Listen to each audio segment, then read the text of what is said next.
স্কুলে ভর্তির ফিস বাড়ানো নিয়ে আন্দোলন শুরু হয়েছিল শনিবার। আন্দোলন দমাতে খয়রামারি স্কুলের পরিচালন সমিতির সভাপতি সেখানে পৌঁছে পড়ুয়াদের মারধর করে বলে অভিযোগ।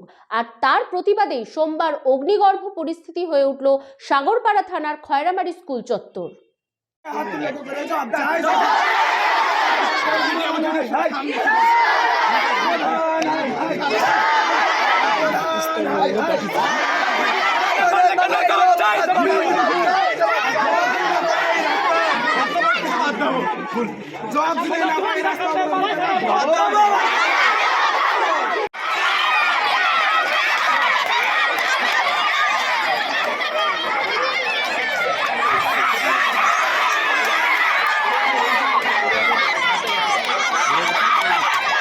খবর পেয়ে স্কুল চত্বরে সাগরপাড়া থানা থেকে পুলিশ পৌঁছালে তাদের গাড়ি ঘিরেও ভাঙচুর চালায় পড়ুয়াদের তাড়া খেয়ে শেষ পর্যন্ত প্রাণ বাঁচাতে গাড়ি নিয়ে এলাকা ছেড়ে দ্রুত পালিয়ে যায় পুলিশ কর্মীরা। পরে পুলিশ ও প্রশাসনের কর্তারা পৌঁছে পরিস্থিতি সামাল দেয় এবং আলোচনার মাধ্যমে ঠিক হয় বর্ধিত ফিজ নেওয়া হবে স্কুলের পঠন পাঠনের স্বার্থে। অন্যদিকে পরিচালন সমিতির সভাপতি তথা প্রধানের দাদা ওয়াহিদুজ্জামানের বিরুদ্ধেও খয়রামারি থানায় লিখিত অভিযোগ দায়ের করা হয় স্কুলের তরফে। 400 টাকা ভর্তি ফি নেওয়ার জন্য আমরা আন্দোলন করছিলাম। তাই প্রধানের ভাইয়েরা এসে আমাকে হুমকি দিয়েছে, দেখে তোকে বাড়িতে তুলে যাই মারবো, তোকে চিবি খাই নেবো, গাড়িতে তুলে যাই মারবো, এসব হুমকি দিচ্ছে, মার্ডারের হুমকি দিচ্ছে প্রধানের ভাই। আমরা আন্দোলন করছি তাই 400 টাকা ভর্তি ফির জন্য। হ্যাঁ, আজকে প্রধানে মারিছে, তার লিগে আন্দোলন। প্রধানের ভাইয়েরা মারবে কেন? হ্যাঁ, এটা শনিবারে হয়েছে। শনিবারে আমরা আন্দোলন করছিলাম 400 টাকা ভর্তি ফির জন্য। প্রধানদেরকে ডাকে আমাদেরকে মার খাইছে। হেডমাস্টার কি সভাপতি, দুজনের মধ্যে যে কোনো একজন হবে। প্রধান এসে কোনো কথা নাই, আমি স্কুলে ড্রেস পরেছিলাম, তাও আসি মামাসি তুলে গাল দিয়ে আপনি গায়ে হাত দিয়ে বলছে তোকে বাড়ি থেকে তুলে যাই মারবো। কে বলছে? প্রধানের ভাই। হ্যাঁ।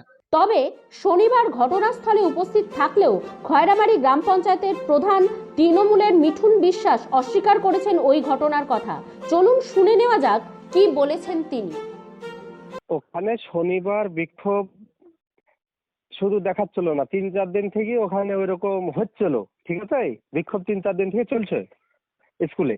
আমাকে স্কুল টিআইসি যারা প্রেসিডেন্ট আছে ফোন করছিল বারবার, যেতে পারিনি। গত শনিবারই গিয়েছিলাম আমি, হ্যাঁ গিয়েছিলাম সত্য, কিন্তু ওখানে যে দেখি বহিরাগত সব, হ্যাঁ, যারা গাঁজা মদের আড্ডায় ঠুকে সব সময় পাখির টপকে যাই ওই ভিতরে ওগুলো খায়, তাদেরকে দেখছি মাস্টারকে মারার জন্য উপক্রম, ওখানে টেবিল থাবড়ানো, ওখানে মানে যাচ্ছে তাই অশ্লীল ভাষায় গালিগালাজ, হ্যাঁ, এইরকম পরিস্থিতি।